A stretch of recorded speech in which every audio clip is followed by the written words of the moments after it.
আর ছবি দেখাচ্ছি আপনাদের, আবারও সিইও দপ্তরে বিএলওদের বিক্ষোভের ছবি সামনে আসছে। মুর্শিদাবাদের হরিহর পাড়ায় বিএলওর মৃত্যুর প্রতিবাদ, যে ছবি আপনাদের দেখাচ্ছি দেখুন। এই মুহূর্তে সিইও দপ্তরে বিএলওদের বিক্ষোভ।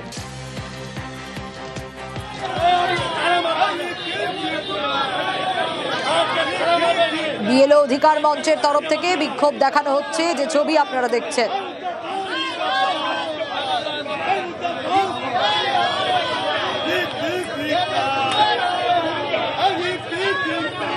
কিছুক্ষণ আগে যে খবর আপনাদের জানাচ্ছিলাম, মুর্শিদাবাদে বিএলওর মৃত্যুর ঘটনা এবং সেই মৃত্যুর প্রতিবাদে বিএলও অধিকার মঞ্চের মিছিল। এবং এই মুহূর্তে যে ছবি আপনারা দেখছেন তাতে সিইও দপ্তরের সামনের ছবি দেখাচ্ছি, যেখানে বিএলওরা বিক্ষোভ দেখাচ্ছেন। পুলিশ ব্যারিকেড করে দিয়েছে, সেই ব্যারিকেডের ওপর উঠে বিক্ষোভ, যে ছবি আপনাদের দেখাচ্ছি এই মুহূর্তে।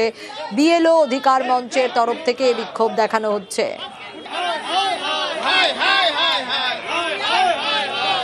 মুর্শিদাবাদের হরিহর পাড়ার ঘটনা, কিছুক্ষণ আগে আপনাদের সে খবর বলছিলাম, যেখানে বিএলওর মৃত্যুর অভিযোগ এবং পরিবারের তরফ থেকে আতঙ্কে মৃত্যুর অভিযোগ উঠে আসে এবং সেই মৃত্যুর ঘটনাকে কেন্দ্র করেই আজকের এই প্রতিবাদ তাদের।